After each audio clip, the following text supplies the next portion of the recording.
Oh no, not this again.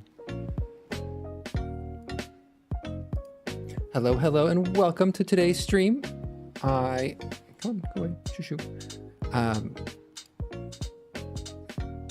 swear to God, this was working like a hot second ago. This is working fine. And then when I started streaming, it's like, you know what? I want to be a little gray. Again. I wonder.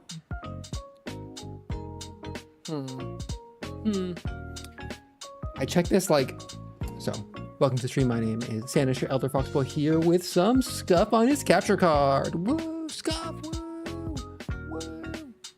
I do wonder what's causing this. Let me try this. Okay, we're gonna do a quick debugging here. Again, it's so funny, it was working. Go to my debugging app here. Oh yeah, showing up gray over here as well. But why are we showing up gray? El Gato capture card, the cat. Device, El Gato, yes.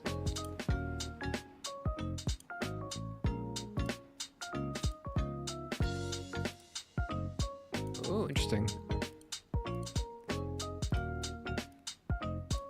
That look better?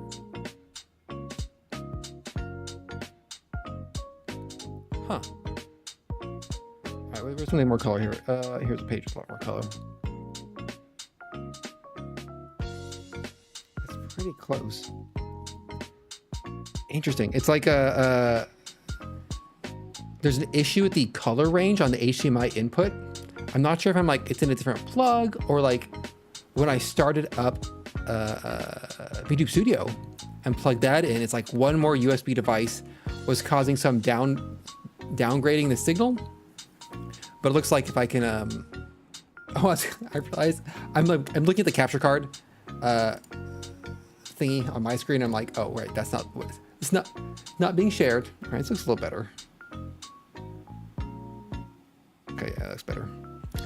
So there's some sort of weird HDMI color space downsampling happening, which is cool, I guess, but could you not? I had one HDMI cable get damaged in my move, and I'm wondering if this HDMI cable got damaged or there's some HDMI mismatch. I may have expressed this before in this forum, in this channel. I don't like HDMI. Color range, default.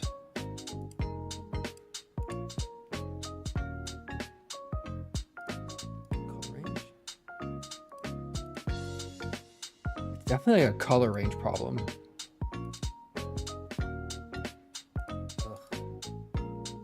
Ugh, I say, ooh, what's this button do?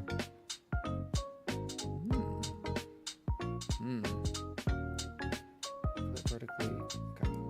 All right, good enough. So welcome today, Friday stream. This is my second chatting stream for my new home.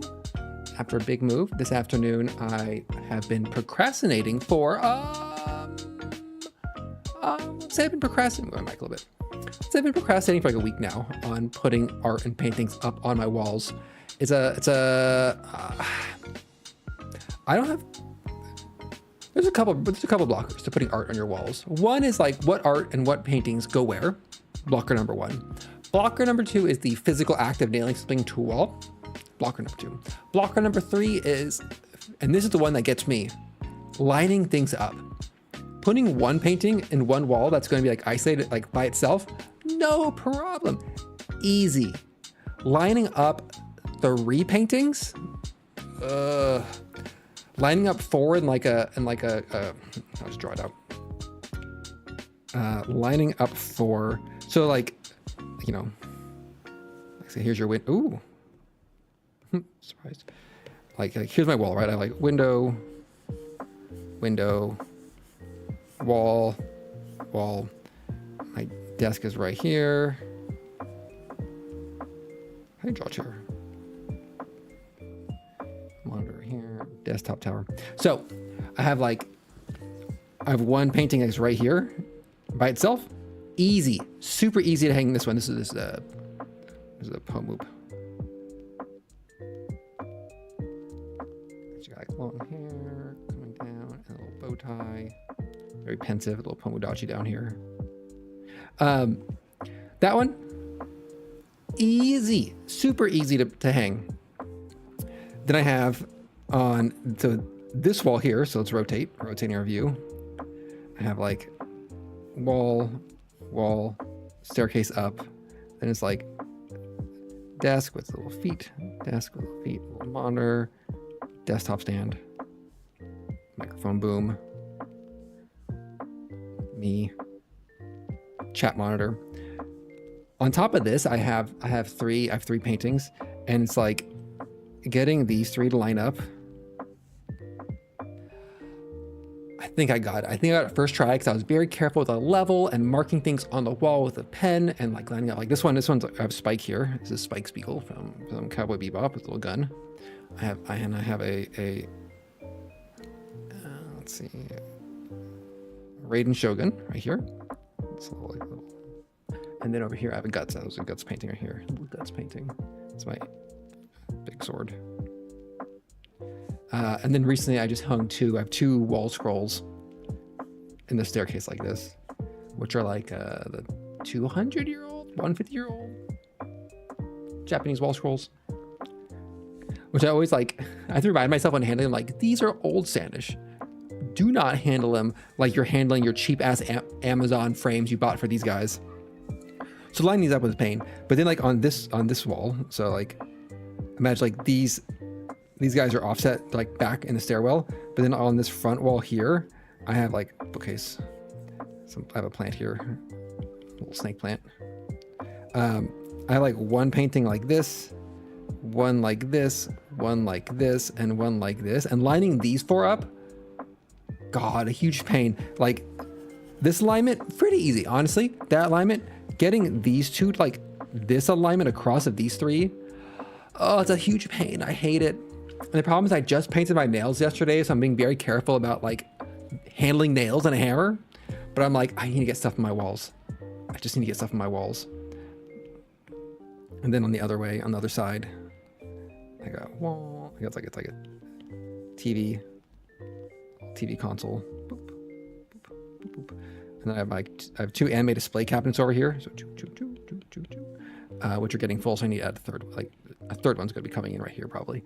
I got a series of like Bocce the Rock postcards I got in Japan here. But then I have like two paintings here on top of the TV, and lining those two up is like, it's a pain. It's a pain. And like, I just hate lining things up. And the worst part, I have a bookshelf here, like there's a couch over here. I have like a bunch of small Studio Ghibli inspired art prints that I need to like figure out how to line up on like this wall in some configuration. And like, oh, that one I'm not looking forward to doing. Like there's a free floating one over here. Free floating, easy, love it, great. But lining things up, I'm like, oh, I hate it. And like, luckily I'm not a perfectionist, so it's like, it's fine. And I told myself, hey Standish, it might have been a pain lining these up today, but at least you didn't have someone watching you during the whole process asking you to move things a quarter inch at a time because they don't think it's lined up, but they're not actually helping in any way, shape, or form. At least I don't have that going for me. So that is a win. We'll take that win and we'll go for it. That's my big accomplishment of the day. The other one is I had someone come by today. So there's like there's two windows here, like 5 feet. Then up high, because I'm in a loft to loft, I have two more big windows up top that are super bright. Turns out when you're in the middle of a city and these shine right into your lofted bedroom, it's bright. So I had someone come by to do final measurements today to get some motorized blackout curtains. So in like a month I'll get installed, which I'm super excited about. Little rolls up here like this. And I have little buttons that make the curtain go down, up. Very exciting. Oh, I have lived that life. I have lived that life of uneven ceilings many times. You're like, oh, this place has a lot of charm. It's 100 years old. If you're on the West Coast, that's really old. If you're on the East Coast or in Europe, that is new construction. West Coast, that's old. Oh, look at the charm in this place. And then you're like, oh, this is great. And you hang something, you're like so proud of it. And then you're like, oh, Sandish, you hang that painting is uneven. Go line it up. And I'm like, the painting's even. I measure with a level. And then I go and I put the level on the painting and you adjust and you're like, it's level. Like these are all level. And like, oh, it doesn't look level from back here. And it's like, you go and you look at it and you look at it and you have the sinking realization that your ceiling's not level. And then you're like, oh no, not the ceiling. And then you realize also then the floor is not level either. And you're just like, oh no, not like this. This is how I was supposed to learn it. The other way you learn it is if you paint things and you're just like, if you have like if you're going to paint a room and like, you know, here's the corner, here's the room, like a little window or something. And you're like, oh, I'm just going to run the painter's tape across the top here. Or like on the, I guess on the ceiling. And then it's like, you're holding the tape straight and you're like, this tape is straight. And you see how wavy your walls are. And you're just like, I didn't need to know this. Honestly, if someone came into my house as a guest, date, friend, whatever, and they're just like, Sandish, can I level your paintings? Like tilt them? Absolutely. I'd be absolutely all for that if they asked beforehand.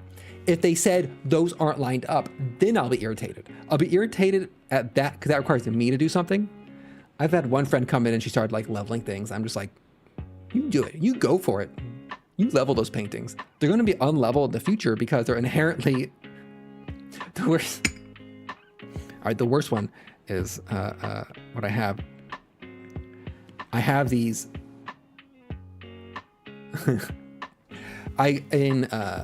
In Porto, Portugal. For those who are unfamiliar, Portugal is a country in Europe on the Iberian Peninsula next to Spain. Portugal, home of port, the fortified wine drink. What the hell just popped up my screen? They also make decorative tiles. So I went to a decorative tile factory of sorts with my mom on a trip.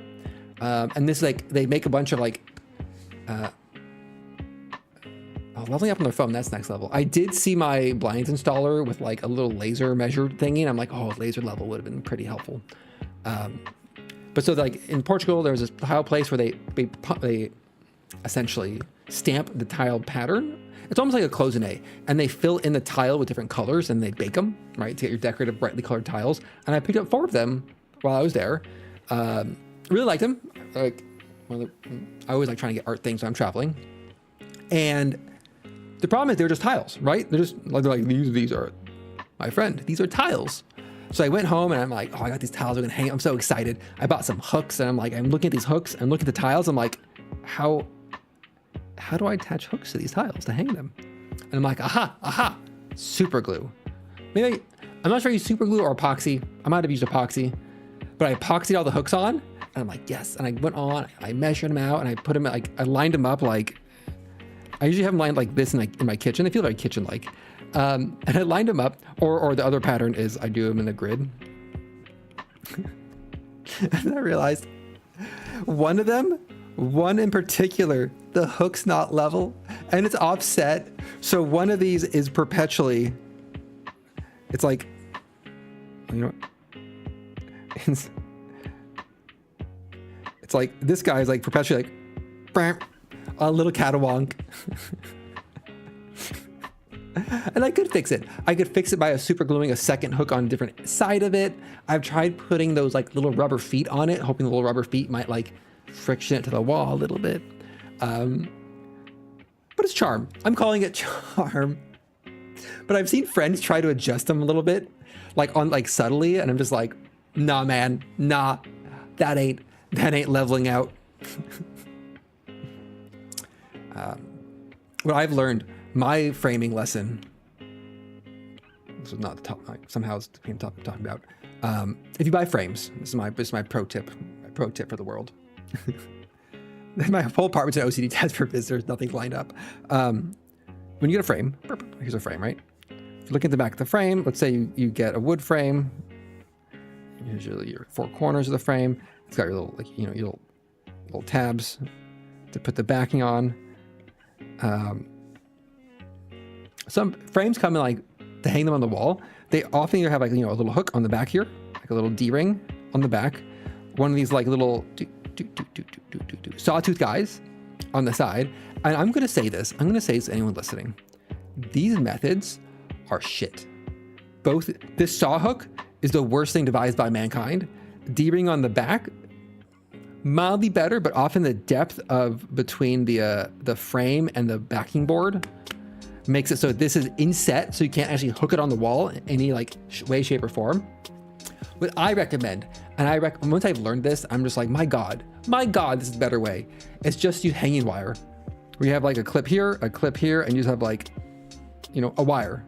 Just a wire across the back, or sometimes even like here to here, like a wire up and down. Because with the wire, you can easily hook it onto your wall hook. You can slide it back and forth and level it. And it's just like, it's so much better. It's so much better. Like these hooks and these rings, I just hate them. I hate them so much. They never work. They're hard to hook on, and it's just like, wire though. Wire is great. I love hanging wire. It's the way to go. Not to be confused with the having a painting rail and having to like run a fishing line down to attach to your wire. It's a little bit of pain. And if you have like this style, you get fancy like copper wire so it like looks nice, or black wire, white wire, whatever. But that's my framing suggestions. Command strips. No, not command strips. I deeply have like, I don't know why. I have some deep aversion to any sort of like sticky command strip-esque attachment method. I think I, one, don't trust it, and two, I don't know, something about it makes me sketch. I'm just like, yeah, no, it's when you have a lot of prints. Luckily, I've lived everywhere where I can make I have one place where I couldn't make holes in the walls. And to get good at removing them, I just have this image of like the sticky residue and trying to like scrape the residue off. Like when you have like a sticker on a book cover and you're trying to peel the sticker off and it leaves that residue behind, you gotta like, it like rips the sticker and you're just like, hate this publisher. Whoever put the sale sticker on here should go rot in hell. Like a used bookstore sticker, ugh. And you're trying to move out and you're trying to quickly get this off and you're just like, no, get off the walls. Sorry, that was my day. What was that actually was most of my day. That was my brief. I need to get things to the wall so I'm not have sad blank walls. Down, not out. Oh yeah, no off-brand. I have one light, like it's I have a hue light button thing, and it's just like a little button that connects to my hue light. So like there's an on button, an off button, dim lights, like, and like a little wheel to adjust the brightness. I never use a wheel, but that was like 3M stripped to the wall in my old place, and I need to get replacements and find a home for it here.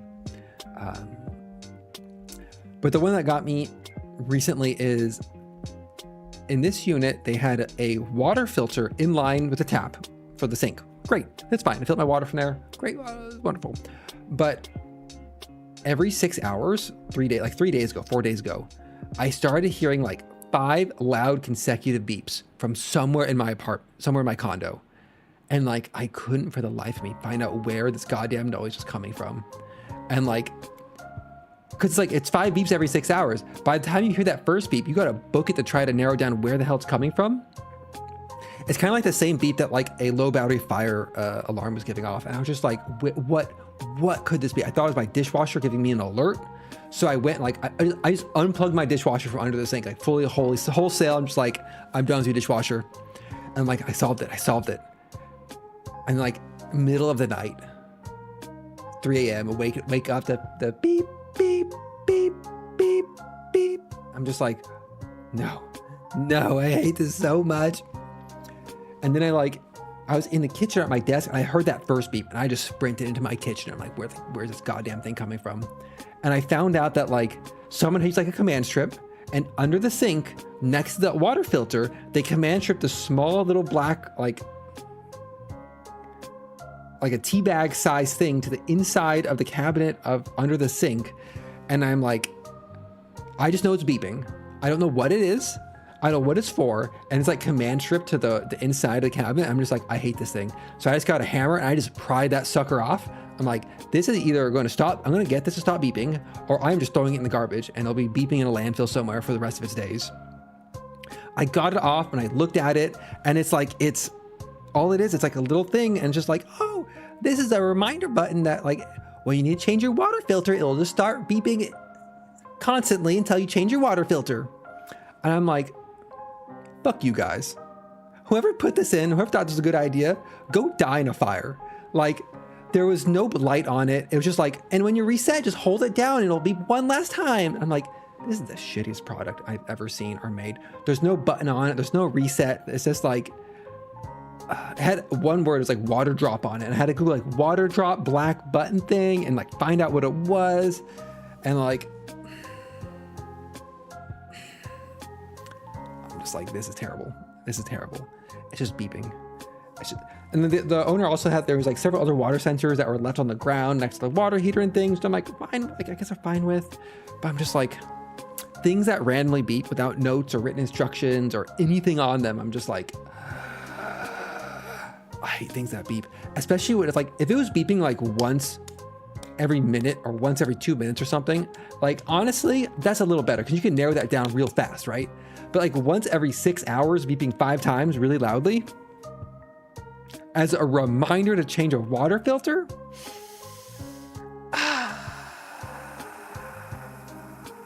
Hated it. Absolutely good. It's one of these, once I figure out what it was, I'm like, do I just want to smash this with a hammer? No. I'm like, why did you do this to me? So that was my recent command strip experience. It was like command stripped on. I'm just like, this is coming off. I don't care what damage I'm doing to the cabinet. I don't care if I break it. I'm just taking this hammer and I'm prying it off because I own this place now. And this is my goddamn beeping electronic.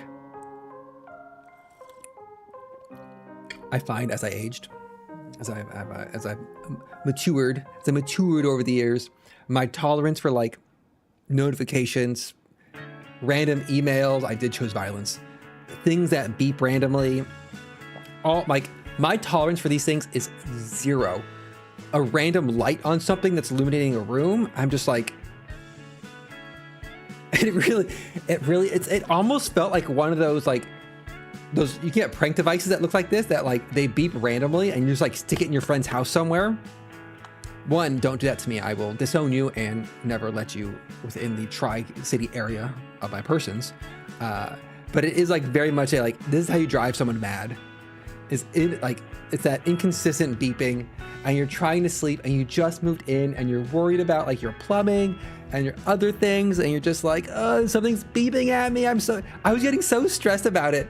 I was getting like, did I buy a lemon? Is this common cursed? Did I make a bad choice here? And it's like, no, it was 2 things. Well, my dishwasher was also beeping every 10 minutes because it thinks it has a draining issues, but I don't think it does. So I was saying things in my kitchen beeping and it involves water. I'm on the top floor. Water damage is terrifying. Like, it was just like all sorts of like horror story anxieties building up. And it was just like a stupid, like, oh, your water filter needs to be changed. I'm like, look, buddy, I'm ignoring the low tire pressure gauge on my car every time I drive it. You're not going to get me to change some dumbass water filter under my sink until this water tastes, until my tap water starts tasting weird. I ain't changing this.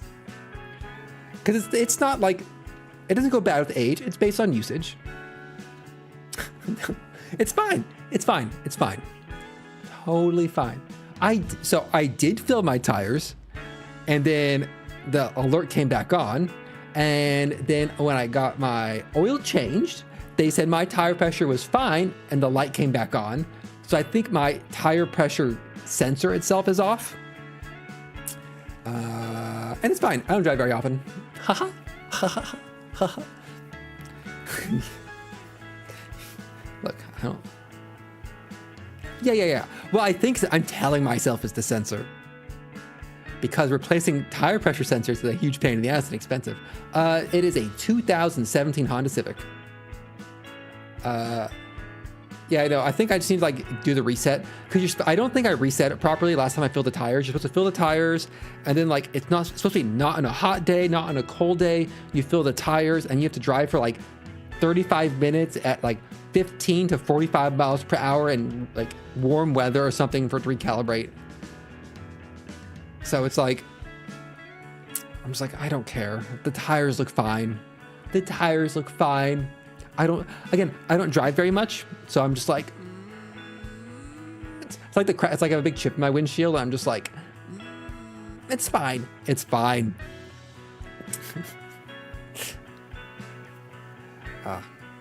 No, it's a Honda. Honda Civic 2016, 2017, blue. I wish it was green, but the green model wasn't available.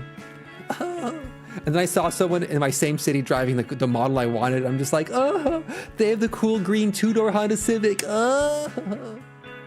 Or like the Honda Civic Type R, like Type R, the one with the stick shift. Oh, I wanted the stick shift, but I couldn't, like it wasn't available. Ugh. Having to get the wrong color because that's what's available, and they're just like, you could wait 8 months, and you're like, I need it now. That's okay. It's fine. It's blue. Right? Isn't it so funny? You're just like, could have been me. That could have been me. It's like part of me just really wants like a fun colored car. I know when the options are like, me was like, I need a second car because my ex had the car. Well, she wasn't ex at the time. My wife at the time had the car, and we needed 2 cars, and it was like a kind of became a pressing issue. They do black, white. But like, no matter what color you want, it's the one that got away. You always see everywhere. But it's fine. This car, I'll drive this car into the dust and then decide whether or not I actually need a car after that. My goal is to reach a point where I'm like, I don't need a car. For how often I drive, I could A, mooch ride off friends, which I'm doing tomorrow.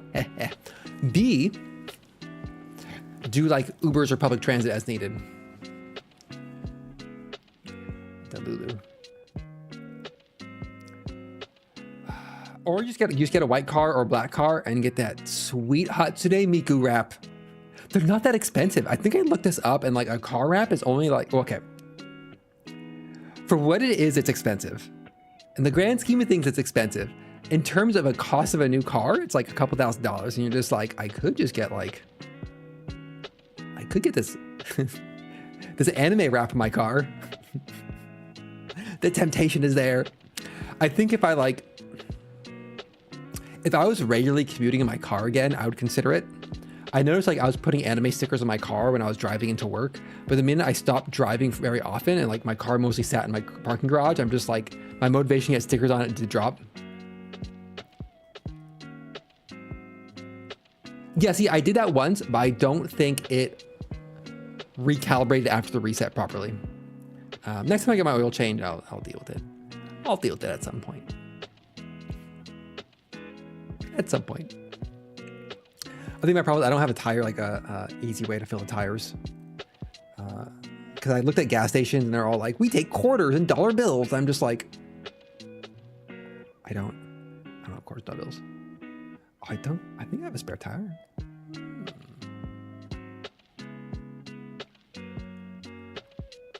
Oh, this spare tire trips to sensors? It's wild. In short, I am not a car person.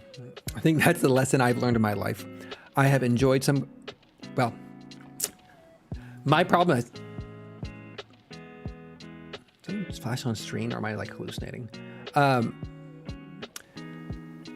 think for me, like I had a car, you know how sometimes you have a car, like your first car is, and like, yeah, I think it's a spare in the trunk under thing. I just never look. For me, it's like, you're always nostalgic for your first, like, at least I think a lot of people are nostalgic for the first car. And for me, it's like, I'm at the point where I don't commute anymore, so I'm even more nostalgic. Because my first car was like a 21-year-old stick shift sports car that I got from my grandfather, who was just storing it in a garage. And like for me, it was a janky car. Don't get me wrong. My first car was janky, but it had like an outsized engine for the size of the car. It had automatic seat belts and pop-up headlights. It was a stick shift, and it felt just so cool to drive it. And it was like, oh, it's my first car. I loved it so much. And then it got stolen. I'm still upset to this day that my car got stolen. which I think is quite rude. Thank you very much. Oh no, I know. I'm forgetting, like I blocked out all the noises it made. Like the moonroof latch was broken and it was zip tied closed. So whenever I got about 55 miles per hour, the moonroof would start whistling. It had no cup holders. The stereo worked. We plugged it in. Oh, would the stereo work these days? I don't even know. Windshield wipers mostly worked. It was, the back seat was super cramped. Yeah. No, it was, I don't know what the top speed was on this, but it could go like, because of a stick shift. It was a Nissan 240 SX. It could go 0 to 60 really fast, which in the Seattle area, we have some on-ramps are pretty short. And so it was able to get to speed pretty well. The place where I don't regret not longer having it is waiting at a stoplight in the rain facing uphill on a steep hill. That was dicey. You're just in a stick shift, you're on a steep hill, there's someone right behind you, and you're just like, all right, we're gonna do a clutch start here. Downhill. And you're just like, okay, we're gonna ramp up, we're gonna hit first gear, we're gonna start putting it into gear, and we're gonna drop the e-brake and get going. Hope we don't roll backwards or we don't spin out. Well, it was a fun gamble. It's always fun. I did one time get what did we hit 90? I was like in a 12-person passenger van that had like a governor in it. It was a university vehicle, so it couldn't go above 70, I think. But we were going to the desert. It was terrible. Going to the desert, and so we had like this long, empty downhill stretch into the desert in Nevada, and me and the undergrads were just like, "Do you think we could get over the governor speed?" And I'm like looking at them. I'm the TA for this class, by the way. By the way, I'm the teaching assistant. I'm the responsible one in this vehicle. I look at them and I'm just like, what if we just accelerate really hard, kick it into neutral, and see if that will let us get above the governor speed? Turns out it did. I think we got like 20 miles over the governor limiter on the passenger van. It was so unsafe. But we're just like, it's flat. You're in a desert. There's nothing around. You've been driving for 14 hours with a van full of undergrads. You're kind of losing a little bit. It was good. It was good fun. That trip is the only time I've gotten a speeding ticket. Unrelated. Still bitter about it. I still hate the city that gave me that speeding ticket. Decade later, I'm just like, Chehalis, I hate you so much, Chehalis. I'll never not hate you, Chehalis. Give me a speeding ticket because you put a speed trap on your freeway. Get out of here. Get out of here. Every time I drive by. Unrelated. It was in a different leg of the journey, and it's because Chehalis had a speed trap where I-5 dropped from 65 to 55 just through this one stretch of the freeway. And when you're driving at like 3 a.m. at night and the freeway is empty, you don't see that sign that drops the speed limit, and the police like, oh, we dropped the speed limit right here, going to pull you over. And you're just like, you're in there, you're in your van full of sleeping undergrads, you're in a vehicle marked University of Washington. You're supposed to be like responsible, and you're just like, oh no. I'm like, the university won't find out. How would the university find out? I got the ticket deferred, so it never got my record. Suckers. I was like, oh no, the department chair is going to find out and I'm going to get in trouble. It's like, you got a traffic violation in a university marked vehicle. I'm just like, I think it ended up fine because my department was notorious for bringing back rental vehicles absolutely trashed. Because of doing like outfield work, and like we went to the desert where they do Burning Man is where we'd go. And that is a mud playa. And it's like a type of mud that just cakes and sticks to everything. So like we'd bring these vehicles back, just like caked in mud, stuck everywhere, being like, aha, we brought the vehicle back. Here you go, facilities. Haha, gotta go. Don't worry. Great. They probably hate us. But not that, well, okay. They did say we could no longer check out 15-person passenger vans because we found out they have a tendency to roll.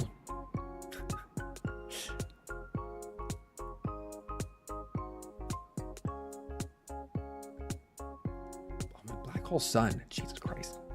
What a throwback song. But that was where like, it's just like, turns out these 15-person passenger vans roll really well. And if your undergrads don't have seatbelts on, they fly out the windows. And you're just like, that's not good. That's actively bad. Okay, we're all old here.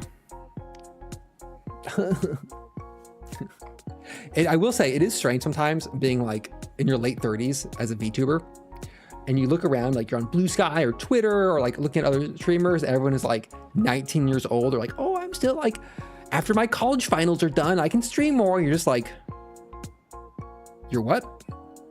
Excuse me? Like, oh, I'm going to start college in the fall. You're just like, let me check.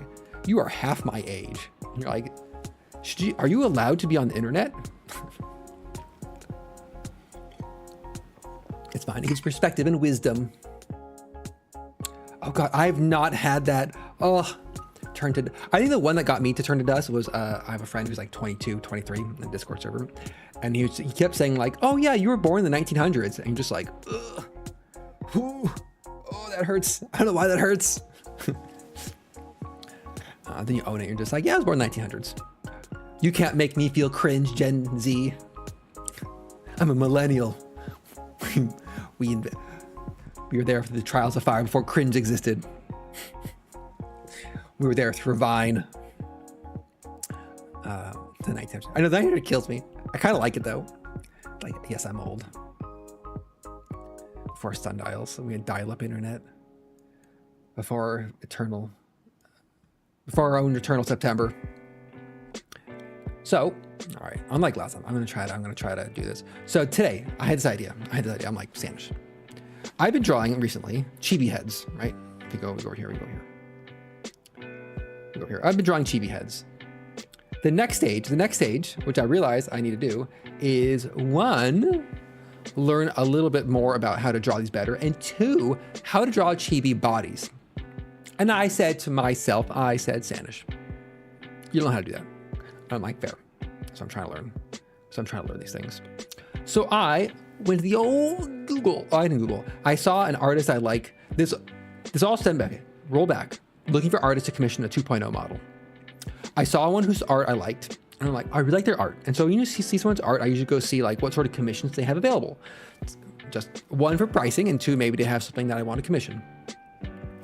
I went in, they didn't commission any VTuber art, and they actually, oh, maybe they did. I think maybe they commissioned VTuber art, but they were commissioning for like Iron Mouse and like Mint Phantom and like Doki Bird and like big name VTubers. And I'm like, that's a touch out of my league. But then I saw they had courses available for learning how to draw anime style. And I'm just like, back up here. What is this now? And they had them not just online, they had them published on a book.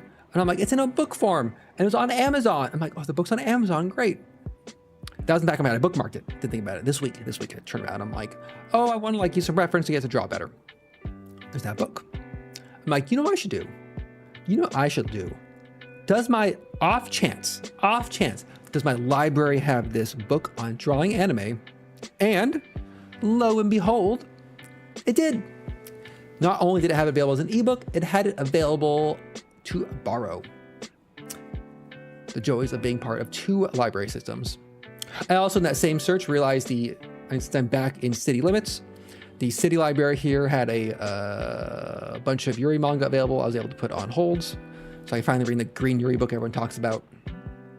They don't digitally like physical, so I can actually like walk 2 blocks and pick up a book when it comes in. Physical, a real honest God physical book, believe it or not. So the book I'm going to reference, let me find it here.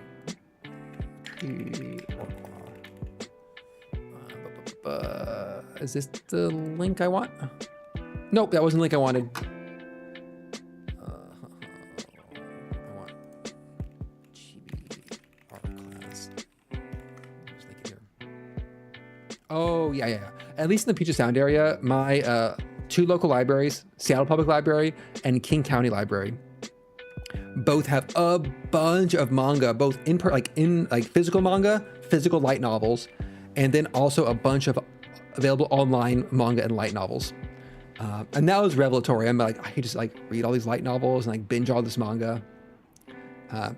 And it's great.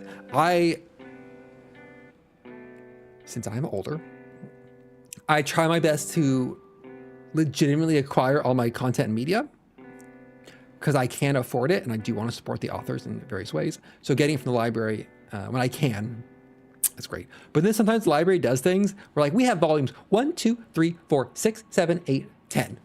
And you're like, why? For the love of God, why are you missing 2 volumes in the middle there?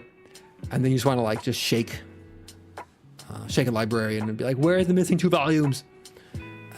So that's fine. So the book I'm using is, I'm going to post it. Ooh, do I have the author's website? The author's website. No, search instead for, they had a, here we go.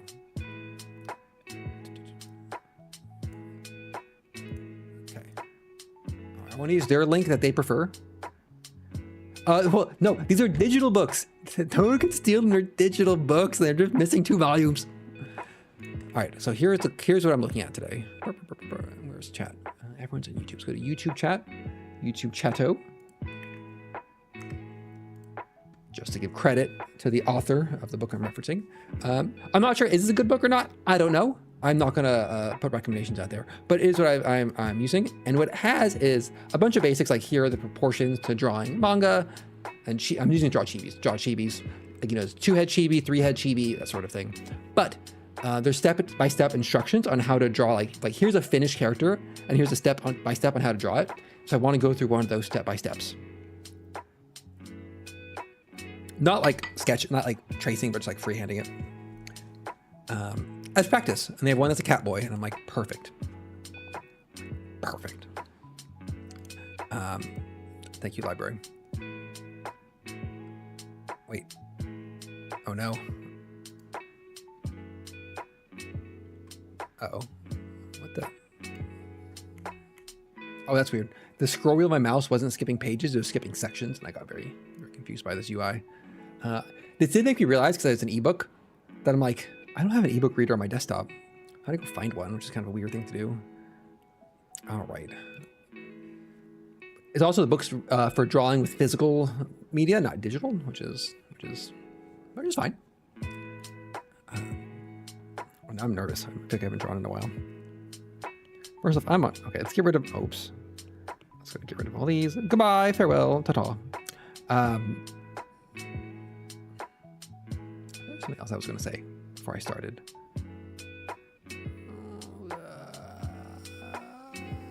Maybe not.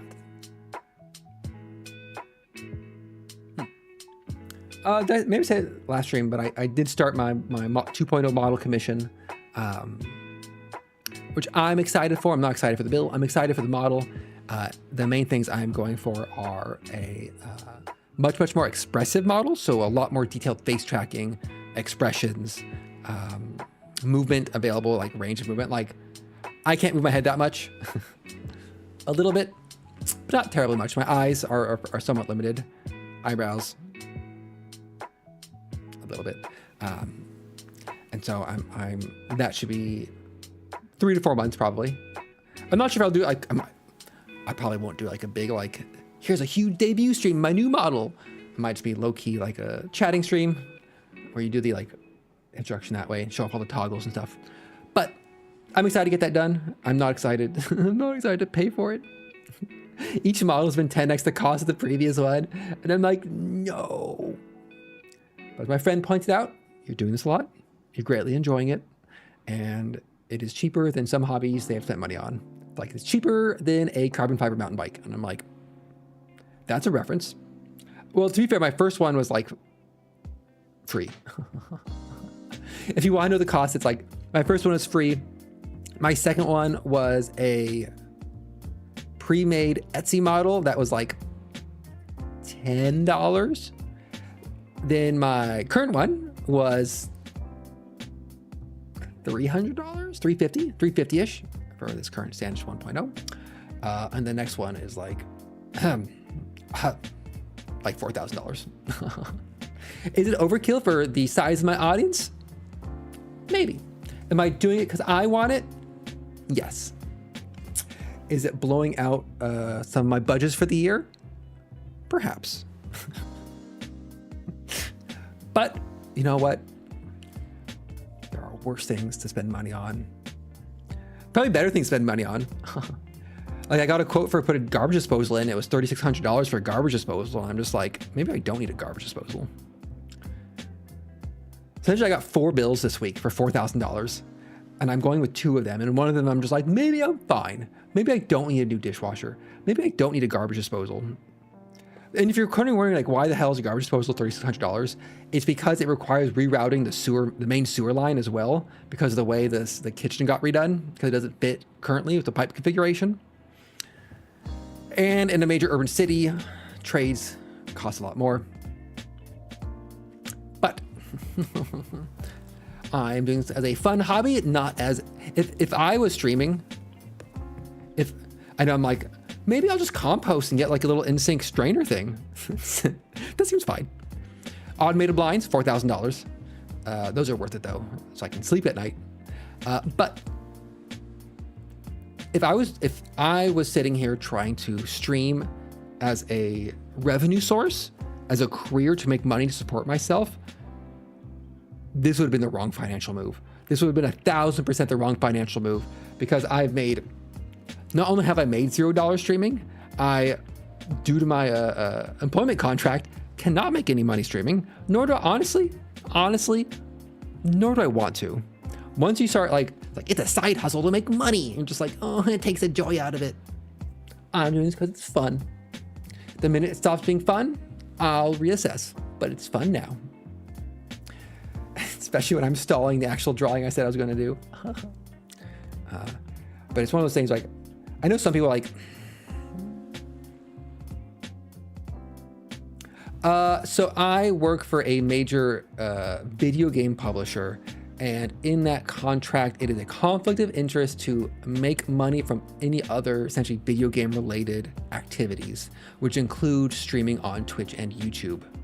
If my streaming was 100% drawing and I didn't stream video games, it would be fine. But the fact that I stream video games, it becomes a conflict of interest, and thus I cannot make money off of it. Which is, I guess, fine, whatever. Also, I don't qualify to monetize anyway. Big tech companies usually have a moonlighting conflict of interest type clause, restricting you from certain types of activity, or saying, right, it's not a conflict of interest, but whatever. Limiting on what you can say, what you can comment on, and some types of conflict of interest activities you can and cannot do without prior approval, or sometimes they're just cut, like, banned outright.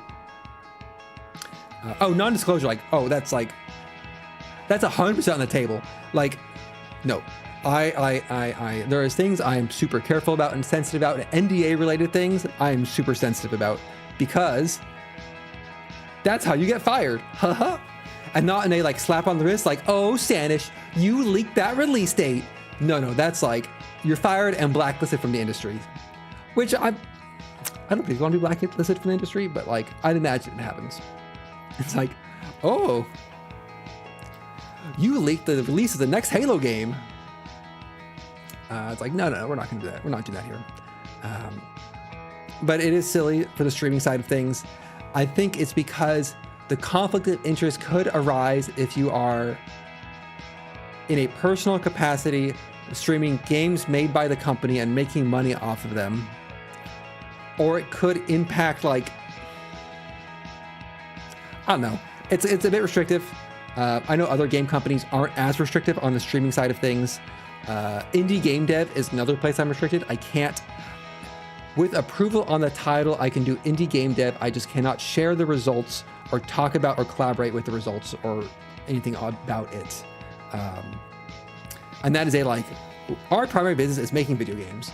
You making your own video games is a conflict of interest. And I'm like, I understand that. I don't work on the game studios. I don't work directly on any of the game titles. Like, it's one thing if you're the head game designer for Minecraft and you're making a side game a game on the side. Like, sure, that seems like a conflict of interest. But at the same time, it's kind of like, come Come on, everybody. Is this needed? Like, honestly, I could probably ignore it, but I'd rather not. Yeah, it's... If I was getting paid minimum wage and had these restrictions, I'd be conflicted. But it's fine. He keeps telling himself it's fine. I think I had other conflict of interest. My current ones,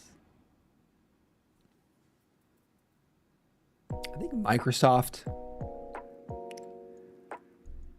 I don't think Microsoft had any big conflict of interests in terms of software development. Maybe you had to get approval to contribute to open source software, but it's pretty lax.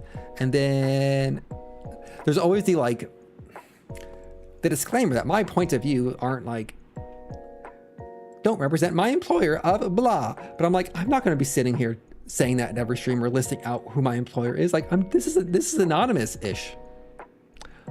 It's anonymous. He said, saying the city he lives in. It's fine. Or the collabs I've done with my friends who keep doxing me. Cracks me up. But I'm not gonna list my employer because that opens a whole can of worms I don't want to get into. I can say where I worked previously, but it's fine. The whole point of that roundabout way is I am happy to be transparent about the costs and all that sort of thing related to VTubing. If I ever do quit my job and take this full time and do make money, I like the idea of having a quarterly finance review of how it's been going. Here's the subscriptions, here's the donations, here's the cut to this, here are these costs. I think that'd be fun, just in a transparency, it's not I don't know. There's some weird attitudes about money in America, maybe globally, I don't know. But it's hush, hush, you can't talk about these things. And it's yeah, if you're talking to someone in your industry, tell them how much money you make so they can know if they're being paid fairly. Of course, I've run into the problem where someone thinks they find out what you make. It's oh, I should be making that too. This is unfair. And you're sitting there and you're looking at their job performance and you're just kind of maybe it's justified. Oh yeah, the worst is as a white guy, I'm just gonna say this. Talking to your coworkers who are women and minorities who are coworkers and in your environment, tell them how much you make so that they can make sure they are getting paid fairly is important. Because if you find out you're getting paid way more and you don't think and you think you should be getting paid the same as them, that is a problem in that they should be getting paid more, not that you should be getting paid less.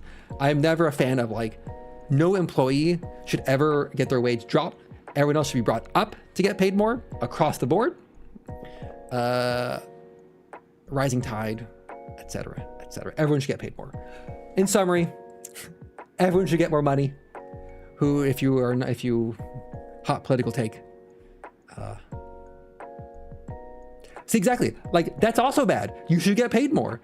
It is the worst. I think what gets me isn't even oh, we're getting paid differently. It's when you've been there for 3 years and someone gets hired, a new hire comes in and they maybe they negotiated more, maybe they came in at different pay rates, but oh, they're paying you both market rate. It's just that they're getting paid current market rate and you're getting paid market rate 3 years ago, and internal bonuses and raises didn't keep up with the market. Oh, well, yeah, well, that's different. But everyone should get paid more. Hot take. That's why when I get a bill for a plumber or something and it's expensive, you're just plumbers should get paid more. Or when I commission art and it's $4,000, you're artists should get paid more. This is fine. Oh yeah, see, weird power dynamics. So you can't negotiate your salary and just it's all a mess. And it's I hate it. I hate it so much. It's terrible. And it's I should get paid that much too. And they're oh, well, we can only give you a 3% raise each year. You're just or you don't. That's why the long-term strategy in tech, this happened often with Microsoft and Amazon, between Microsoft and Amazon in the Puget Sound area, is someone would leave for 2 years. So for 2 years, they'd quit Microsoft, go work at Amazon. So you quit and you get hired. Oh, you get hired first. You get hired at like one level up from where you currently are, because you negotiate like, oh, here's my talents, my skills. You should hire me, pay me more. So you get hired at a higher level at Amazon. You work there 2 years, and then you go back to your old team at Microsoft, and you negotiate like, oh, I now have 2 years experience. Here's market rate. You should hire me at more, and you can double your salary that way. Like that's like the boomerang technique that's often used to get paid more as you leave and come back. Geez, 1% raises. It's wild sometimes. Like when I went from startup to Microsoft, it was a 50% pay increase. And I was just like, I went to the HR and like on my exit interview, like, could we offer you more money to get you to stay? And I'm like, could you pay me 50% more? And she's like, no. I'm like, that's what I thought. But in short, everyone should get paid more. Company loyalties for suckers. 11 years? Oh, I couldn't imagine being somewhere for 11 years. Oh, I'm at my current job for 4 and I'm already like, this is too long. 11 years. It's not. No. I'm very mercenary when it comes to my employment. And I encourage everyone else to be as much as possible. Like, I also highly encourage don't quit and then look for a job if you can. If you look for a job while being employed. 7 years. This is like graduate school as long as I was at one employment opportunity, and I got paid $18,000. I got paid $18,000 a year. Negotiate up to $19,000 to $21,000 a year. Thank you, United Auto Workers Union, for supporting us in our wage negotiations. And then it like went up exponentially once I left academia. Yeah, it's tough. And it's tough to like know what your worth is and be able to negotiate and know when to negotiate. Like when your negotiation window exists and when it's just like you're getting underpaid and you should look elsewhere. The more niche your job is, the harder that can be, especially if you don't want to like move cities, right? One of the reasons I went into my current industry was when I was leaving graduate school, I had the option if I continued academia. So with academia, right, when you're leaving, like, oh, now we can negotiate. You're like, too late, buddy. My heart already left. I only had like a couple places I could work that in my field, and it was like Huntsville, Alabama, Tallahassee, Florida, or maybe Los Alamos, New Mexico, like the 3 places I could work. And I thought to myself, if I go there, if I move to any of those 3 places, and like I don't like my job, and I want to switch jobs in academia, you have to move like 4 states over to find another position in your field. And like, for me, the idea of being like your whole life has to be uprooted to change jobs, I'm just like, that sounds awful. So I'm like, goodbye, academia. I'm going to this weird startup and they're going to pay me 4 times as much. Thank you very much. And you're like, oh my God, I have money. I don't have to have 3 roommates. This is great. This is wonderful.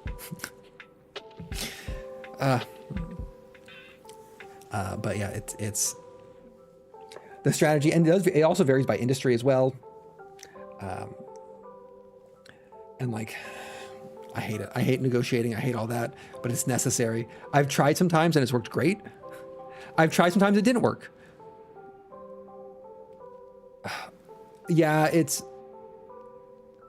that is the challenge. I know people who work in tech, but they commute in, and hearing about that is just like I drive in 2 hours from this island.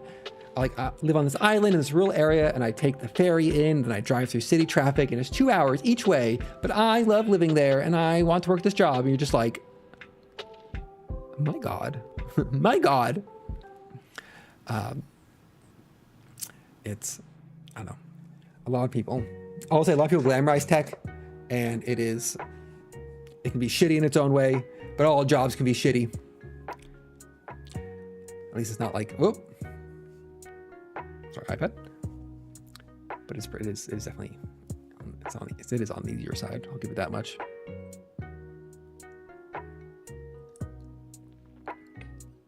Some tall trees. I know. Oh, tall trees around me. I'm in the middle of the city.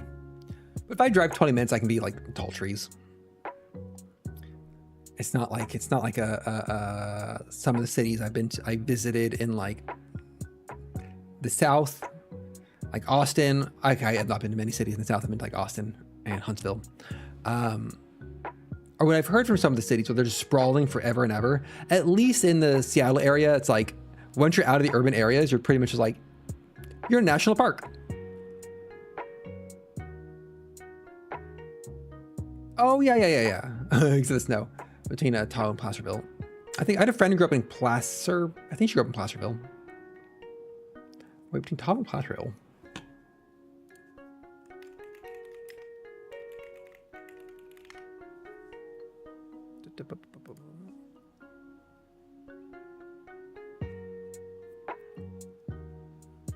Oh, okay.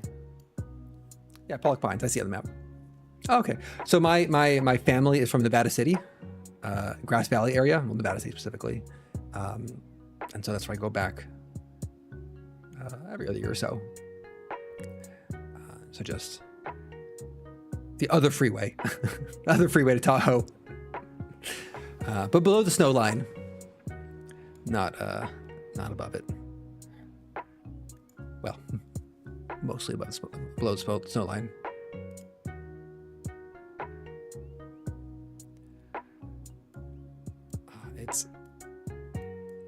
It's fun. I've been to like Nevada. So Nevada City is in California. They had the name first, everybody. But it's I've never actually been to Nevada very often. I've been to like the Nevada side to Lake Tahoe like once, and Las Vegas once. But otherwise, oh no, I take it back. I've been to Black Rock for rockets, undergrad rocket stuff. Okay, where did this? Okay, I do want to draw. We're gonna start drawing. I'm gonna start drawing. I tell myself that every time. Okay, so oh, can I share the screen?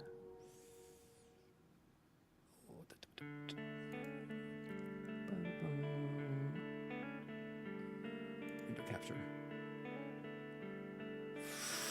Don't dox me, bro. Okay. Ebook viewer. Haha. Nice. Okay. So here's the book. This is what I'll be drawing. And I'll keep it on screen. I'll keep it on screen here. Okay, how do you... There's a way to crop in VTube Studio, or... Clock, order, transform, scale blending. I thought there was like a crop window. I know. There's like a whole section of them. Nope. Come on, resize. Come on, Calibre, resize for me. Perfect, okay. No! That's fine. All right. I started moving I started moving it on my screen, and I'm like, that does not affect OBS. So this is from the book. I'm just gonna move it to the side here, put it as a reference. Could be. So my drawing area is like, this is out of my frame. Okay. Myself frame reference, so we go to first page. Okay, oh, well, it doesn't quite line up. Actually, no, you know what? Let's go back. We're gonna leave that there. I'm not gonna show the book because that suddenly feels like copyright violation. But that's the goal. That's the drawing goal. Now we're gonna step through. Goodbye, window capture. We'll bring it back, don't worry. All right, let's step through these. Let's step through this. So, I have to draw, solve for an hour. So, it starts by all chibis, drawing a lot for the head. Okay. Easy. This is the rough stage. I'm not warmed up at all. Some of these lines. Okay. And then there's a neck. And so then a trapezoid for the neck. The body is like...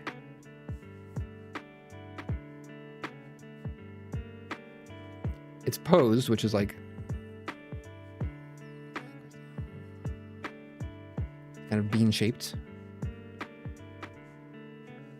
And there's like a little neck right here. Okay, step 1. Let's get through this. All right, draw legs, add the guides to the face and the neck. Okay. So the face guides are our face kit. This character's named Kit, so Kit's facing this way. He's already had some good tips of like how to draw hairlines and drawing hair.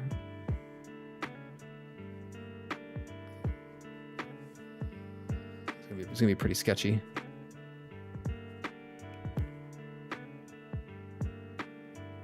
And then there's gonna be a face line like right here. Face line across. Okay, now arms. So they're having us like hands in the pockets to here. Just kind of like off the shoulder. And then we're gonna have like arms and then kind of, they already had me erasing things. Arms like this and then elbow.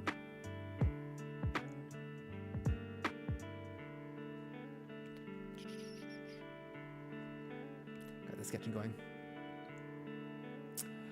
Cat boys are vastly underrepresented in popular media. We should definitely bring that back. More cat boys. 2025, a good slogan. I mean, if any local politician whose platform was like more cat boys, I wouldn't vote for them because they probably have some other terrifying views I don't want to know about. I'd listen to them though. Like, tell me about this platform. If someone said we want more cat girls, I'd be like, this seems dodgy. So we've got the same height girl. So they're kind of angled in. And then the feet are like feet like this. And then we go here. And we have a foot.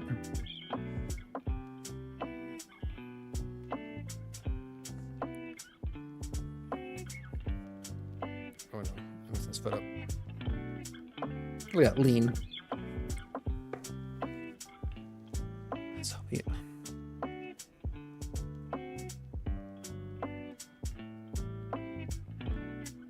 What are some cat boys in anime? This leg's wrong. I need to redo it.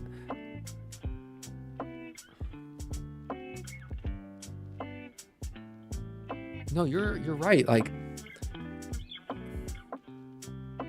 I can't think of any anime cat boys.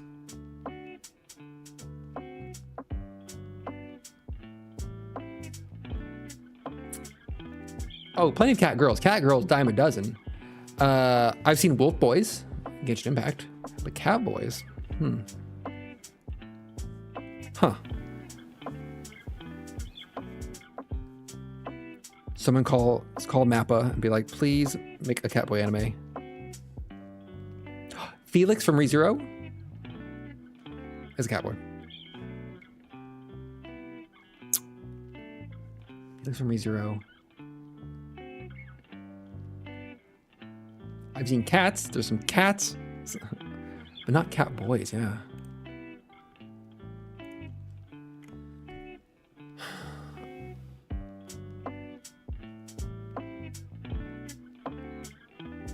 Kill for fruits basket. It's definitely funny, like that when you realize something, you're like. It's there's that like chibi stylistic thing where you like ears pop out like Mao Mao in Apothecary Diaries, where they're not a cat girl, but it's just like a stylistic emotion. Shame when you start this is the first video essay, finding and ranking cat boys in anime, a tier list.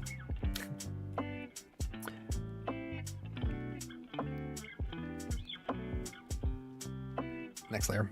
Okay. So, draw the cat-like ears and tail. Drawing tail, make it sure they branch out from the spinal cord.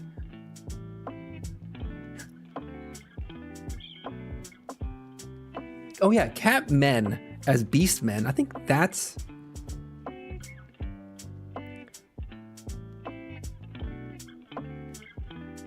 Yeah, there's definitely like... A lot of isekai, fantasy isekais have like cat men, but no like cat boys. Like, and like we can all acknowledge, cat men is like a beastman type race and like a fantasy anime is a different vibe than cat boy.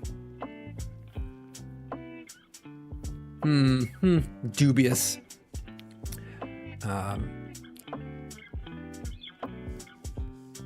all right, so we got the arms here, we got the arms. So first off, the tail. It says when drawing tails, make sure they branch out from the spinal cord, which is a very important thing when you're drawing art.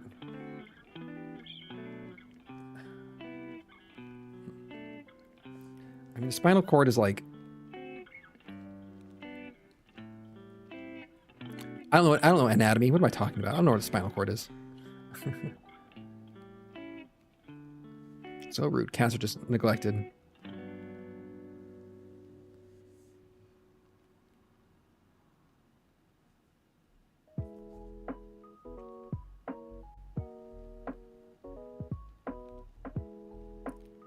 Face the fact that I don't know how to draw tails. The secret reason I canonically do not have a tail. Oh.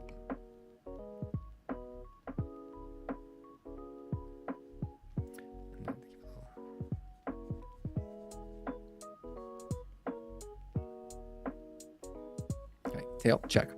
And then it's like on the head, we're gonna draw some cat ears. The cat ears, so they put in like this is like the hairline. Yeah, the one thing they've been doing is drawing the hairline, and then the face comes into about here and then kind of cheeks out.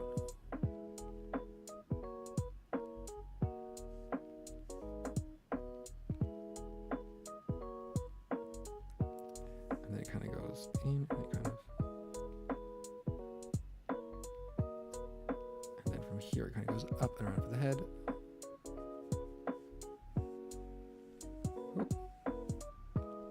Still in the rough stages here.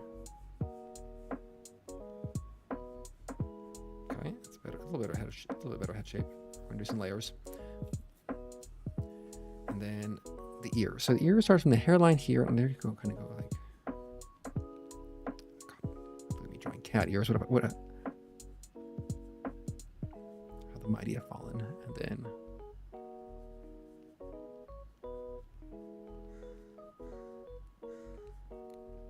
Over here on this side, kind of from this point, it kind of goes straight out.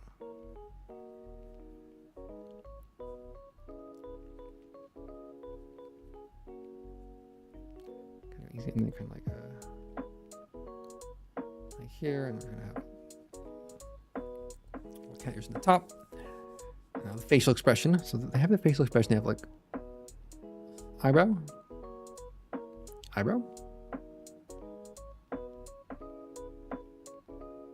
Mouth. Now the eyes. Oh, the eyes. Always the eyes. So they have from like, here's the cheek. The eyebrow goes like above this line. Oh.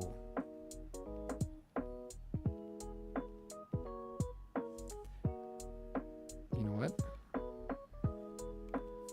The face line's like down here. Not up there. Eyebrow, and then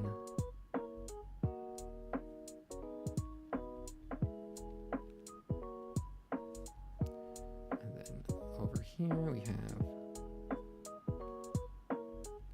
kind of a bit higher.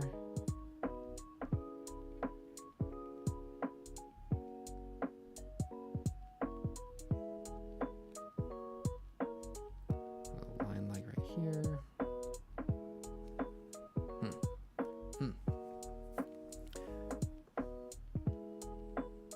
God, eyes are hard.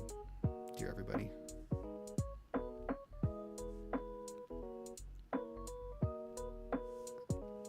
So this line is supposed to go like through the middle of the eyes. Oh man. It's like anime eyes are so important because like it's where your expressions are.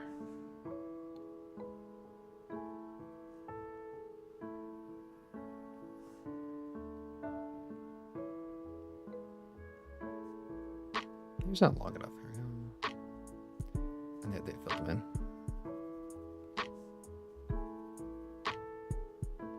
Okay, okay. Not great. I think some of the face shape needs to be evened out a little bit.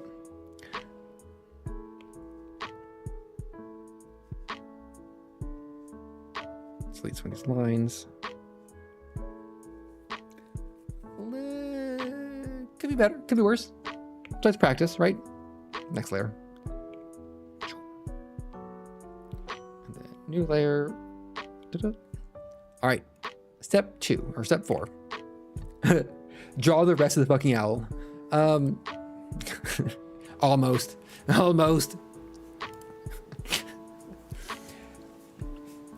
Here's a, God. It's like, now draw all the clothes and the rest of the hair. It's like, huh?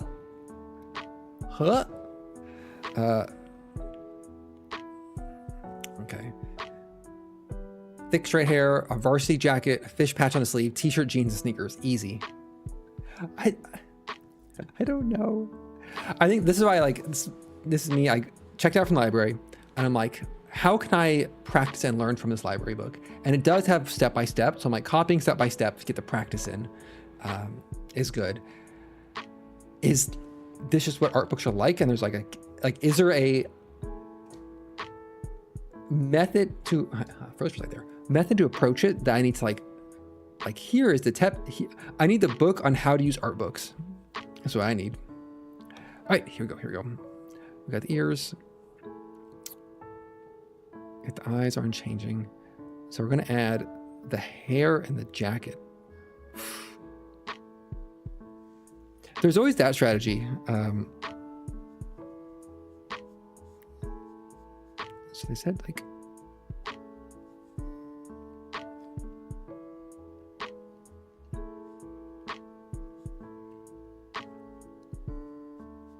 oh my God, why did this line come out weird?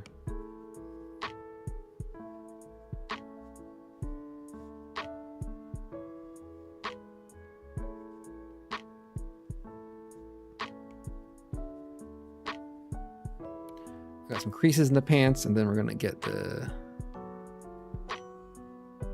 tails there. So the jacket, huh? I know. And it's like on top of that, you're like, learn how line work works so you can draw good lines and just like, draw a jacket. Okay, so they have let's look at this. The jacket is like the eraser. Collar. We're going to start with the collar, and then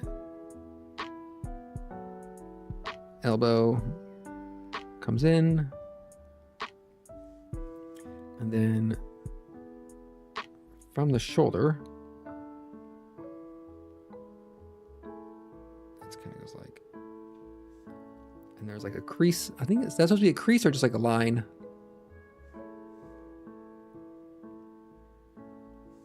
Oh, nope. Oh, nope. Oh God, sometimes a line just escapes me. There we go. I think the idea here is supposed to be drawing the jacket like with the body as the reference, and then there's kind of like a crease in the jacket arm. Low power mode, whoa. Let's see if this works. Oh no, charging cable. I like, oh no, oh shit.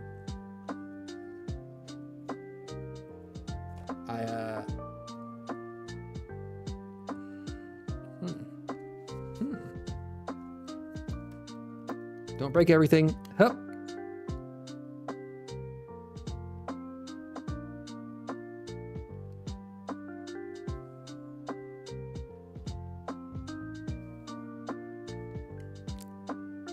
Oh.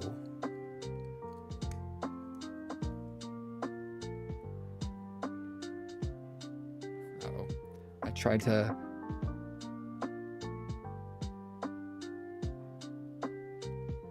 Uh-oh. Oh, thank God. Is that actually charging the iPad? Yep. I tried plugging in a power USB-C into my HDMI adapter for my iPad, And I don't know why it makes him nervous, but it does. It's supposed to be like the sleeve for a varsity jacket, which must draw the rest of. So it kind of goes like.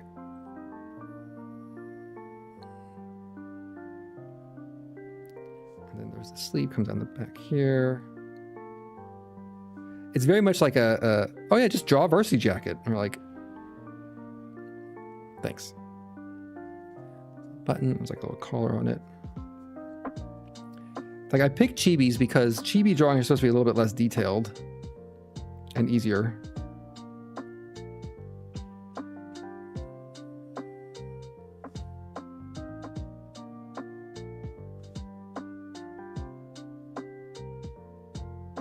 And then this goes up to like here and then kind of flares out like that. And there's some like other lines on it I can ignore. And then the sleeve here kind of comes from up like this. Like that, and there's some like elbow creases here. Maybe it's not so bad. Yeah, you should have a bunch of Euro cells. Oh, I think this is the sketch, the rough shape of it.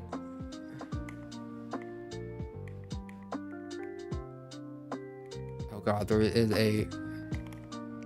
Oh no, the next step is like clean up all your lines and add details. Oh no. Oh, and the hand still kind of shows here through the pocket. Euros are banned? Huh. Good to know. I'm not sure if that's a setting on my end or how that Oh, you know, that's probably why spam bots always be like, they break the URL up with like a space or something and they get caught as spam. Yes, it does. Yeah, I think on the detail page, like this arm crinkle, this becomes more of a crinkle instead of a fold. But like I'm working on we're on the basic shapes phase here. And then bottom of the shirt. Oh, nope.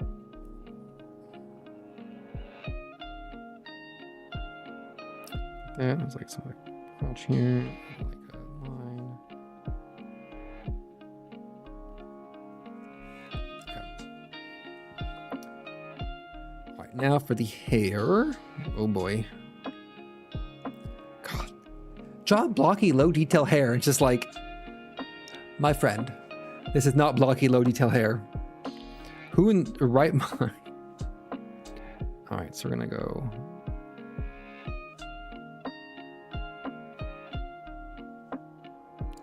A lot of like gestural strokes at this point.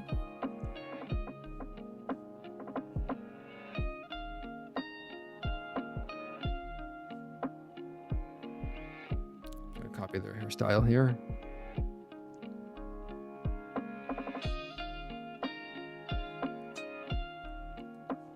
Dun, dun, dun, dun, dun. Top here. Oh, too far.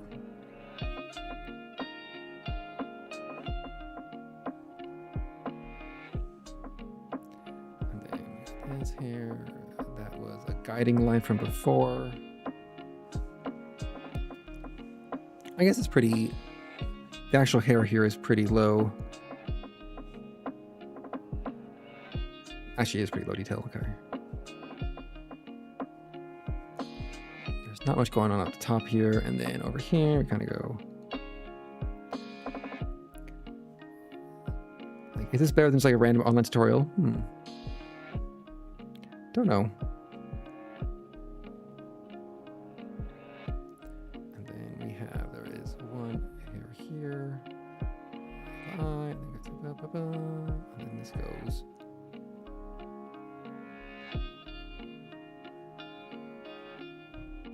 Kind of the blocky hairstyle. Let's put the ears back in.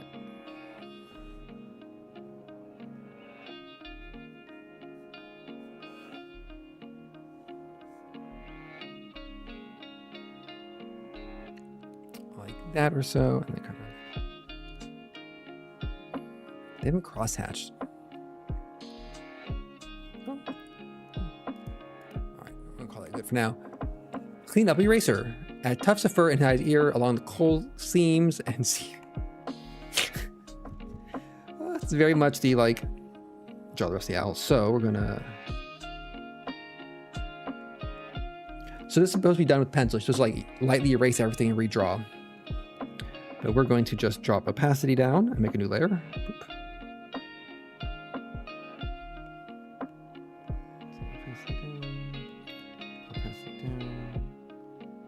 New layer. Here we go. This is very much draw the rest of the owl.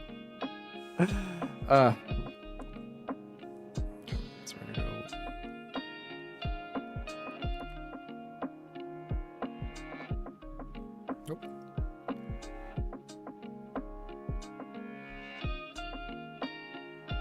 We have some hair here, going like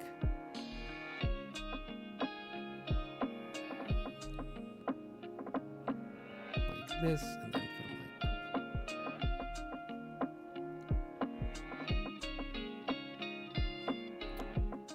like, they just have to kind of like go like this, and then down here with the hair goes down like this.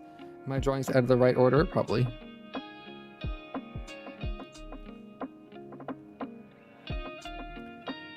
I'm just trying to stall because I don't want to draw the eyes, not the eyes. It kind of goes.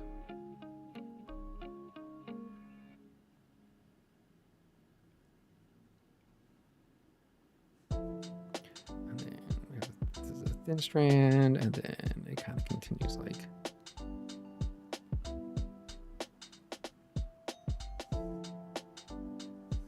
This, and then we have another big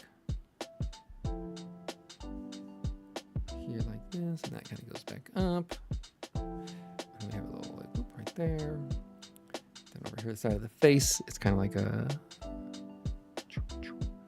some blocky chunky bits.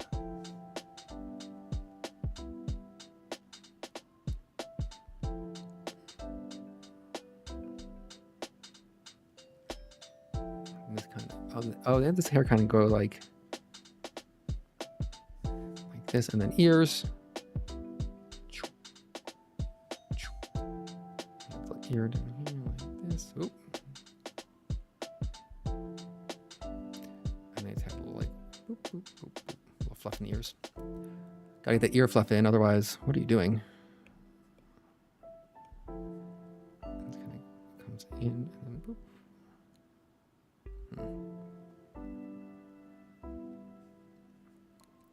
And they have a little flip up here, it kind of goes across the top of the head like this, and then it kind of goes into this other ear. And then we have up, down, and then it's like boop, boop, some fluff. Luckily, I've gotten used to drawing ears and ear fluffs. That was pretty straightforward. I'm gonna put the face in a different layer because I always mess up faces and need to erase things. So we have eyebrows up here, and then eyebrow like this. So this eyebrow goes like,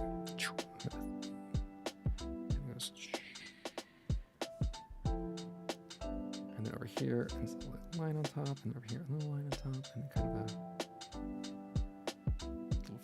a little far. A little thick. And then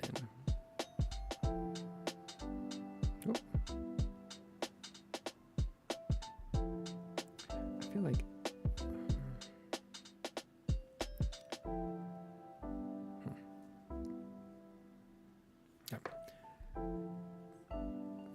head done. Now the clothes. The part I'm like, I need to practice drawing this.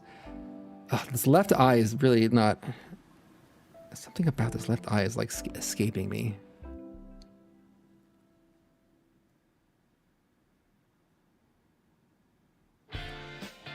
It's like I'm somehow making it look too aggressive.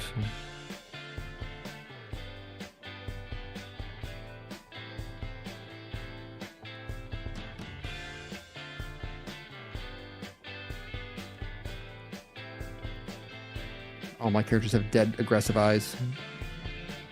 It's my style. All right. Now for the clothes. Ah, the clothes. Oof. Okay. I can do this. I can do this.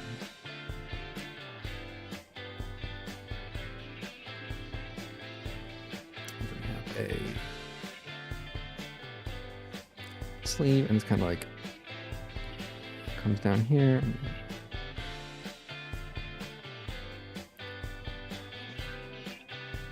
Down here. Oh, thank you for joining. I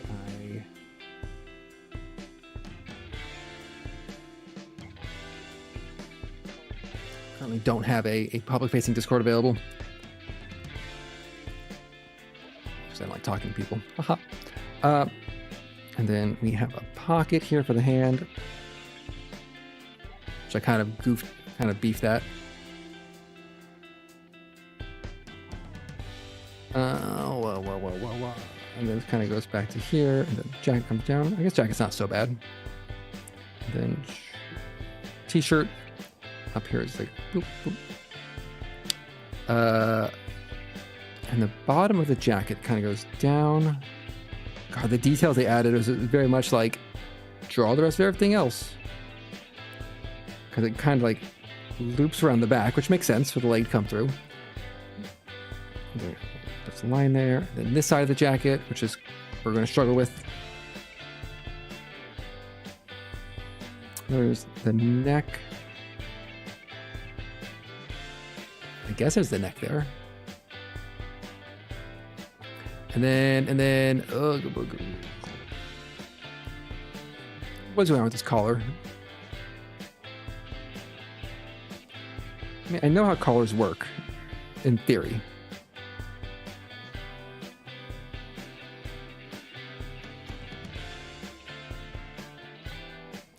And then down, over and up. And then we're gonna go like that.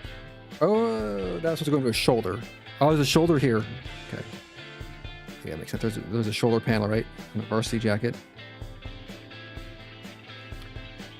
And then there's some buttons here. Button. I don't know. Like, it's too real. It's too real. Like, how do jackets work? And then it kind of goes, and it kind of pops up a little bit, and then kind of goes down. There's like a little crease here for the arm. There's another little crease here, apparently. All right, sleeve time. This is the hard sleeve.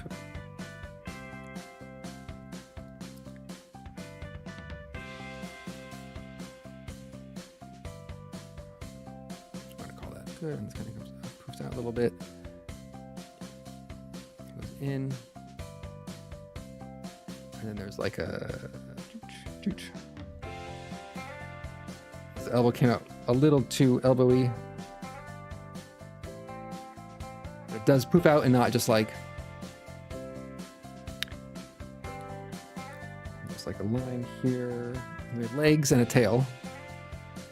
Oh, the legs suddenly got a bunch of detail. Where those details come from? And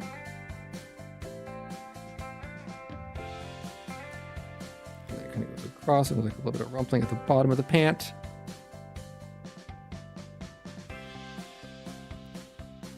Here from here, a little rumpling back at the knee to down, and then front, a little rumple in the front for the cuff. And then the feet are kind of weird in this example. They're kind of like boop, boop, boop.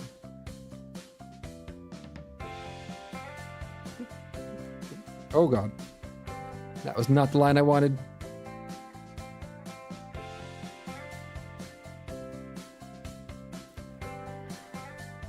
Like when I draw it, it looks goofy. Like, oh, just draw 3 simple lines and it'll look fine. That's fine. And the tail, they've really just, a lot of detail on this tail. The tail kind of goes like.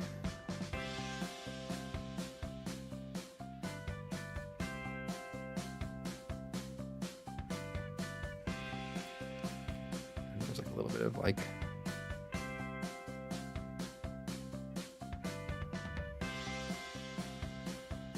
fluffing kind of down, and then that turned out bad. That turned out unpleasant. Like I felt physical pain drawing that.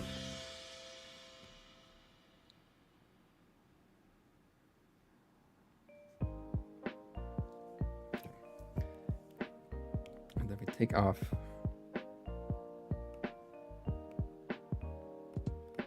all these.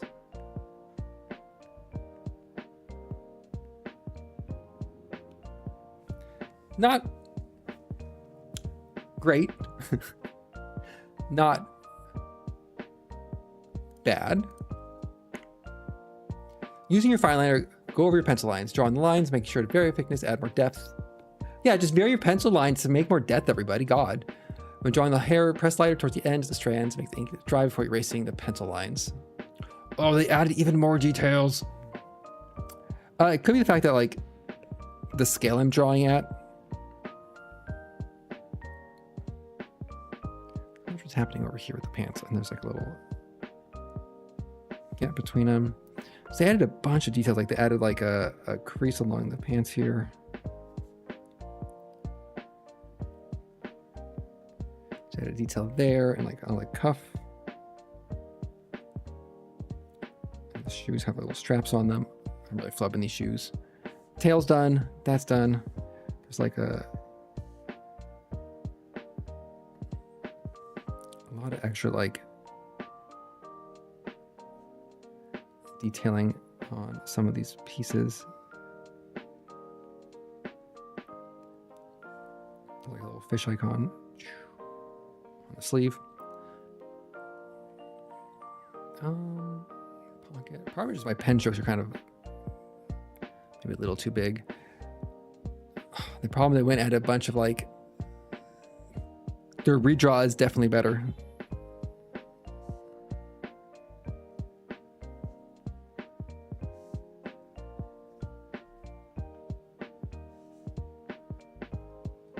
Smiley face. Honestly, there's oh man, they did a bunch of extra details on the collar. Yeah, we're not gonna do those. Step 2, add some color. Do I want to add some color? Step 3.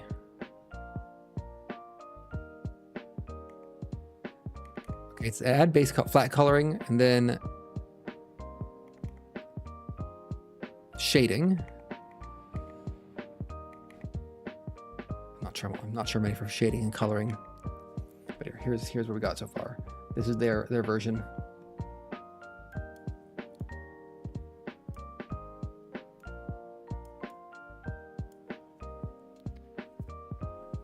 How do I move my canvas?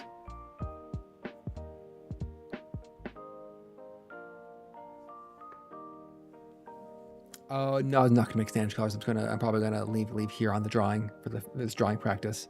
The eyes, I couldn't get like, I feel okay with the hair. Jacket turned out a little better than I expected. I missed a pocket. See these feet, like what's going on with these feet? The eyes, like I think eyes are still struggling the most. I probably should just like practice. I only draw on stream, and I should probably practice more off stream and doing things like drawing eyes. I guess I should probably, like, if I'm in a boring meeting, I should probably drawing on my iPad instead of shit posting on Discord. But I like it. I liked sending memes to people on Discord instead of paying attention in meetings. So looking at this, let's do a self-critique here. I go, let's get a red pen, a red angry pen.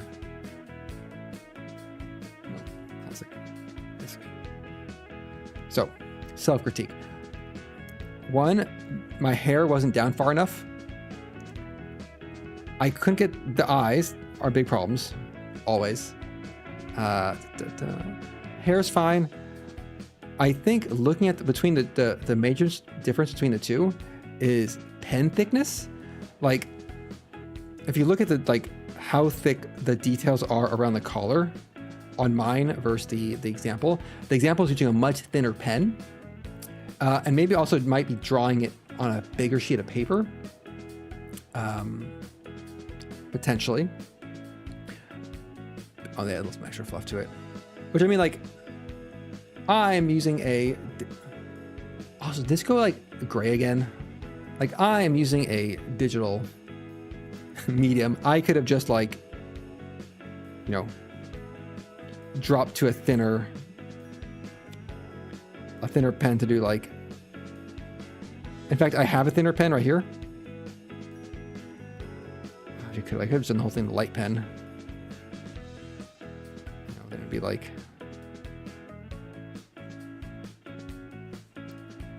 Fluff. The eye details. Maybe a lesson. But part of it is like learning things and getting better. I think the other one is I didn't get the head tilt right. Like, I think this should have been more like this, and then the eyes would have fit better. But it's good practice. Pretty good. This character's name is apparently, according to the his name Kit, according to the definitely like a blue. This is Kit. Behind the thing. Cut that off before I get copyright struck. This was Kit from Chibi Art what's it called? Chibi Art Class by Yoai. It's Yoai. Not when I was Googling this artist's name as Yoai, who's like, did you mean Yowie? And I'm like, no, I did not mean Yowie. Thank you for asking now, Google.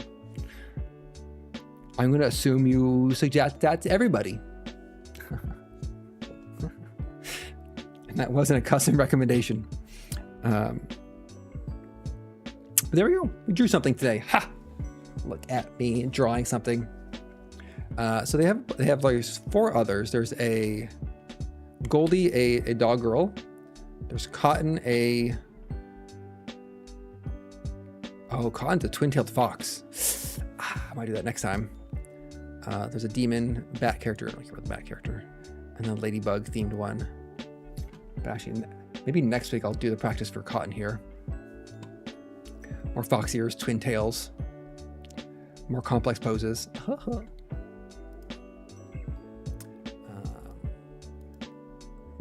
There's a bunch of other ones. Oh, there's a bunch of other ones that have kind of simpler poses, maybe. So there's like 1, 2, 3, 4, 5, 6. It's like 12 chibis, and then 4 Kamina. I always forget what it is. Kaminoko?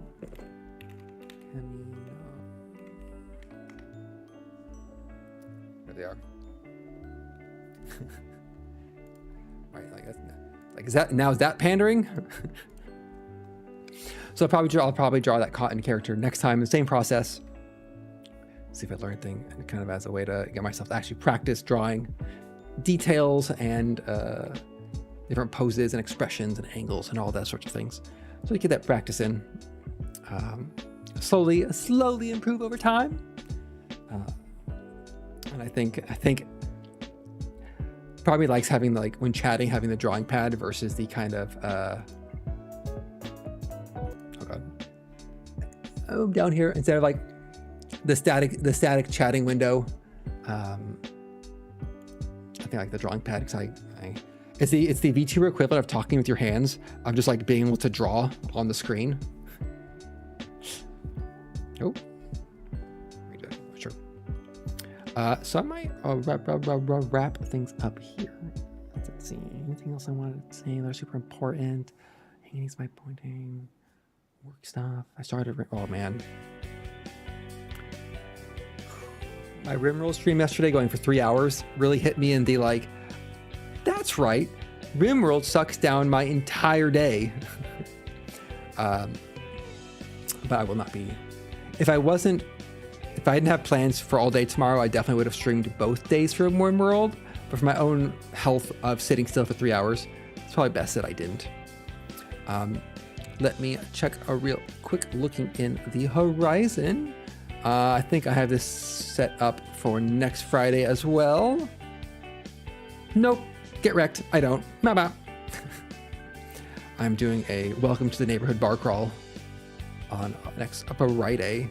I'll see what time it is. Maybe I can do it beforehand at like 4 o'clock, maybe.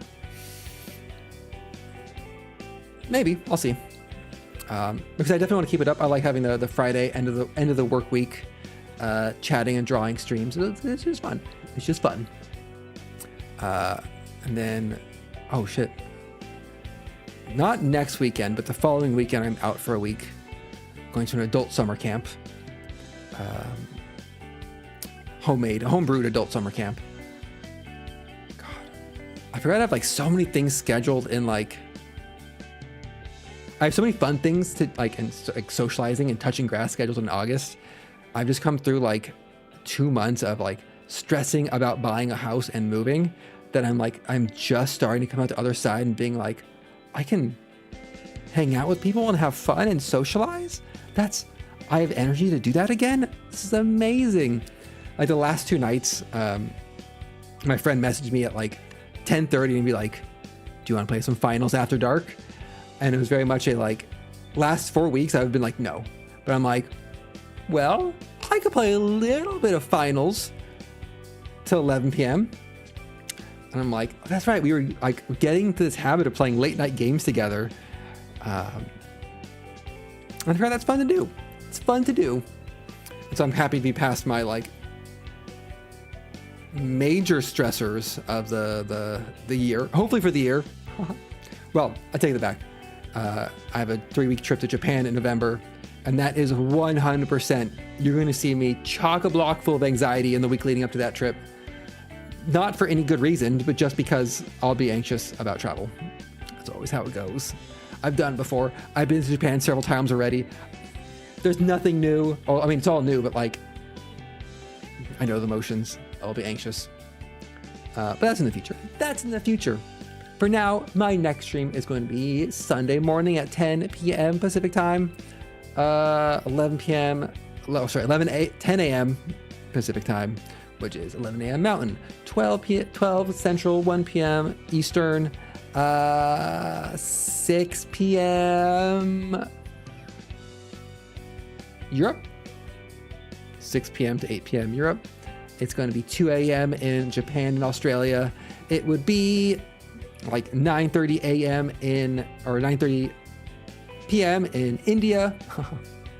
The one thing about having coworkers and like distributed across the entire globe is you just get like locked in on like what are the major time zone slices, for better or worse.